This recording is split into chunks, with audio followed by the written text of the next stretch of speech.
What's up guys, बहुत time बाद हम हॉरर वीडियो पे रिएक्ट करने वाले हैं और फ्रॉम द चैनल गौरव कतारे एक्स्ट्रा। वीडियो का टाइटल है सच्ची भूतिया घटना और real story of Veronica movie, most scary movie in the world. हाँ, ये वेरोनिका का कहा जाता है क्योंकि ये उसमें इंग्लिश में भी नहीं है, ये अलग ही लैंग्वेज में सबटाइटल था।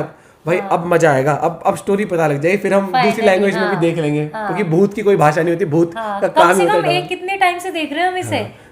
तो उस वीडियो का लिंक है डिस्क्रिप्शन में, कमेंट करके बताना आपको स्टोरी कैसी लगी और किस किसने वेरोनिका देखी है, जरूर बताना। 1 2 3 गो। साल 1991 स्टेफिना गुर्टेस लाजारो नाम की इस लड़की की मौत रहस्यमय तरीके से हो गई थी और उसकी मौत के बाद शुरू हुआ भूतिया और रहस्यमय घटनाओं का वो सिलसिला जिसे पुलिस भी नहीं सुलझा पाई। खुद पुलिस ने अपनी रिपोर्ट में इस पूरे केस में एक आत्मा को और दूसरी दुनिया की काली शक्ति को दोषी बताया। शायद ये इतिहास का ऐसा इकलौता केस है जहां खुद पुलिस ने मान लिया है कि भूत होते हैं। इस घटना पर नेटफ्लिक्स ने एक फिल्म भी बनाई है जिसका नाम है वेरोनिका। तो जानते हैं वेरोनिका फिल्म की असली कहानी, एक ऐसी फिल्म के पीछे की सच्ची घटना जिसे दुनिया की सबसे ज्यादा डरावनी फिल्म माना जाता है। और यकीन मानिए मैं आपको बाकी वीडियोस की तरह पकाऊंगा नहीं जहां पर असली कहानी के नाम पर आपको सिर्फ फिल्म की कहानी सुना दी जाती है। आज मैं आपको बिल्कुल असली स्टोरी बताने वाला हूं विद फैक्ट्स। तो डरने के लिए हो जाओ तैयार क्योंकि शुरू होने वाला है आज का सच में सबसे ज्यादा फाड़ू वीडियो।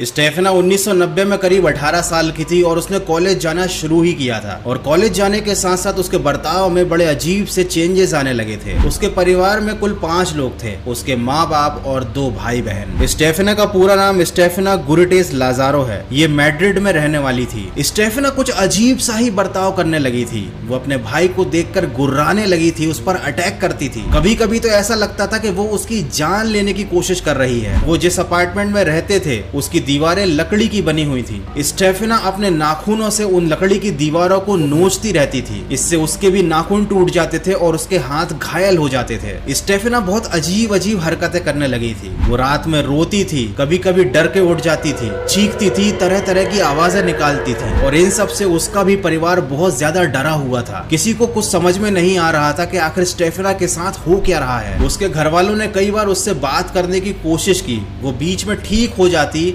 लेकिन फिर कुछ दिन बाद उसको वैसा ही दौरा पड़ता। उसके परिवार वालों ने स्टेफिना को कई डॉक्टरों के पास भी दिखाया लेकिन किसी तरीके की कोई बीमारी पकड़ में नहीं आई। हालांकि वो लोग थोड़े धार्मिक तरह के थे तो उन्होंने स्टेफिना को फादर्स को भी दिखाया लेकिन फादर भी कोई समाधान या कोई सोल्यूशन नहीं दे पाए। धीरे धीरे करके स्टेफिना की हालत खराब होती जा रही थी। उसकी सेहत भी बहुत ज्यादा गिर चुकी थी। घर वालों को भी समझ में नहीं आया कि चल क्या रहा है। उन्होंने जब स्टेफिना के कमरे की जांच की तो पता चला कि वो काले जादू की प्रैक्टिस करना सीख रही थी। उसके रूम में उन्हें काले जादू से रिलेटेड कई सारी किताबें मिली। उनको पता चला कि ओइजा बोर्ड का यूज करके वो आत्माओं से बात करती थी। स्टेफिना ने उन लोगों से बात करते समय कुछ अजीब अजीब चीजों के बारे में बताया, कुछ अजीब मानवीय रूपों के बारे में बताया, कुछ ऐसी आकृतियां, कुछ ऐसे साए जो रात में उससे मिलने के लिए आते थे। उनके चेहरे नहीं होते थे और वो काले रंग का एक लबादा पहने हुए रहते थे। स्टेफिना ने बताया कि ये साए उसे अपने साथ चलने के लिए बोलते थे। स्टेफिना के माता पिता उसको अलग अलग अस्पतालों में ले गए लेकिन उसकी बीमारी के बारे में कोई सलूशन मिला ही नहीं। इन सब घटनाओं को करीब 6 महीने बीत चुके थे। 13 जुलाई 1991 को स्टेफिना ने अपनी बहन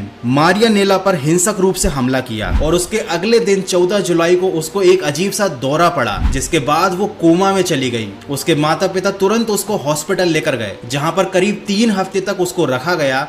डॉक्टरों ने उसे ऑब्जर्वेशन में रखा, उसकी पूरी जांच की। साइकेट्रिस्ट ने भी उसको चेक किया लेकिन कोई बीमारी पकड़ में नहीं आई। सब कुछ ठीक चल रहा था। हॉस्पिटल में उसे किसी तरीके का कोई दौरा नहीं पड़ा। उसके माँ बाप भी खुश थे कि शायद अब स्टेफिना ठीक हो गई है लेकिन तभी अचानक एक दिन उसकी मौत हो गई। डॉक्टरों ने उसकी पोस्टमार्टम रिपोर्ट में उसकी मौत की वजह को अचानक और संदिग्ध मौत बताया और डॉक्टर्स खुद भी उसकी हॉस्पिटल में हुई मौत का रीजन नहीं बता पाए। लेकिन स्टेफिना की मौत के बाद तो घटनाएं और भी ज्यादा बढ़ बढ़ गई। गुरेटेज हाउस में पैरानॉर्मल एक्टिविटीज होने लगी। जिस कमरे में स्टेफना रहती थी वहां से रात में चीखने की आवाजें आती थी। रात के समय ठंडी हवाएं चलती थी उस कमरे के अंदर। उसके माँ बाप ने किसी काले साये को वहां पर दीवार पार करते हुए देखा। चीजों का टूट जाना, कांच की चीजों का टूटकर बिखर जाना, दरवाजों का अपने आप खुलना और बंद होना, ये सारी घटनाएं तो उनके घर में आम हो चुकी थी। मतलब उनका घर नहीं, भूतिया घर बन चुका था। देखो, ये सारी बातें सुनने में मजेदार लगती हैं, लेकिन जब किसी के ऊपर बीतती है ना, तो ऐसे घर में एक सेकंड भी रहना बहुत मुश्किल हो जाता है। लेकिन स्टेफना के पेरेंट्स काफी हिम्मत वाले थे, क्योंकि उनको कहीं ना कहीं इस बात पर विश्वास था कि ये आत्मा किसी और की नहीं बल्कि उनकी खुद की लड़की की है। स्टेफना खुद अपने घर में रह रही है और उनको कुछ बताना चाह रही है। 1 नवंबर 1993 को स्टेफना की मृत्यु के करीब 2 साल बाद उसके लिविंग रूम में लटकी हुई उसकी तस्वीर में आग लग गई और स्टेफना की तस्वीर का केवल वो हिस्सा जल गया जिसमें उसका चेहरा था। अपने आप उस तस्वीर ने आग पकड़ ली और ये नजारा स्टेफना के पूरे परिवार ने अपनी आंखों से देखा। न पूरी तस्वीर जली, न फ्रेम में आग लगी, कांच के अंदर ही अंदर केवल स्टेफना का चेहरा जल गया और वो तस्वीर कुछ ये है। हालांकि इस घटना को अभी बहुत ज्यादा साल हो चुके हैं, इसलिए इस तस्वीर की हालत भी खराब है, लेकिन उस समय इस तस्वीर का केवल चेहरा जला हुआ था, जो आप आज भी साफ साफ देख सकते हो।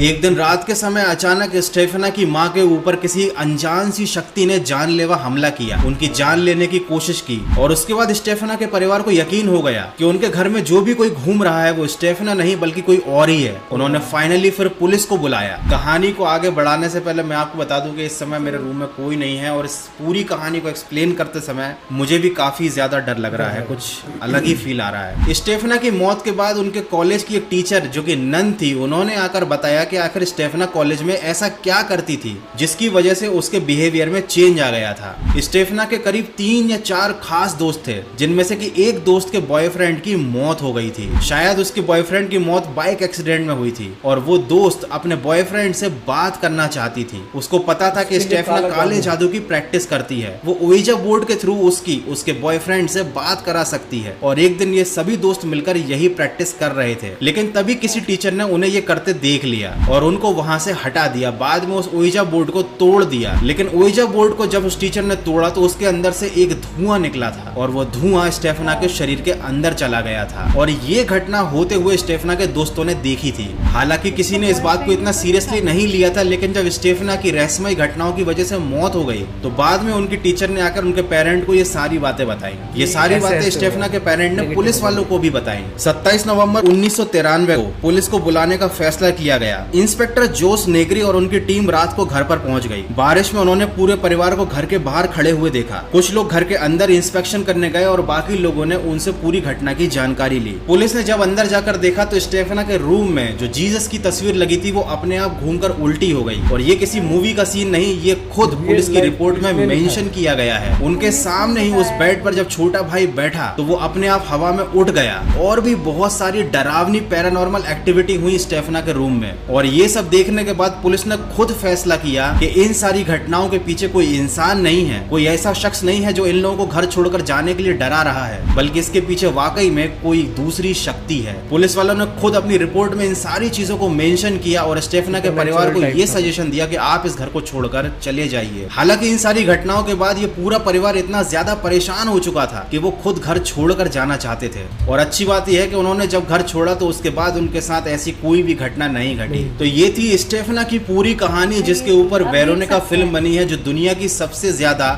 डरावनी फिल्म है। ऐसा कहा जाता है कि अगर ये फिल्म 100 लोगों को दिखाते हैं तो उसमें से केवल 2 या 3 लोग ही इसे पूरी देख पाते हैं। इस फिल्म को देखते समय कई लोगों की हार्ट अटैक से मौत भी हो चुकी है। तो बहुत सारे YouTube वीडियोस पर आपको वेरोनिका की ओरिजिनल कहानी के नाम पर केवल फिल्म की कहानी सुनने को मिलती है। आज मैंने आपको जो कहानी बताई वो 100% सच है और ये मानव इतिहास की शायद पहली और इकलौती ऐसी घटना है जहाँ पर खुद पूरे इंस्पेक्शन के बाद पुलिस ने भी मान लिया था कि ऐसी कोई चीज है जो उनकी समझ से बाहर है। कोई ऐसी काली शक्ति है जिसने स्टेफना को कई सालों तक परेशान किया और वही उसकी मौत की वजह बनी। गुरेटेज हाउस आज भी बंद पड़ा है, वीरान है, वहां पर किसी को भी जाने की इजाजत नहीं है और वैसे भी ऐसी जगह पर कौन जाना चाहेगा। तो यार बस आज के वीडियो में इतना ही। आई होप कि वीडियो देखने में आपको डर जरूर लगा हो। भाई बिल्कुल डर लगा। गौरव भाई जिस तरीके से बताते हैं देख भी सकते हैं, माइंड ब्लोइंग।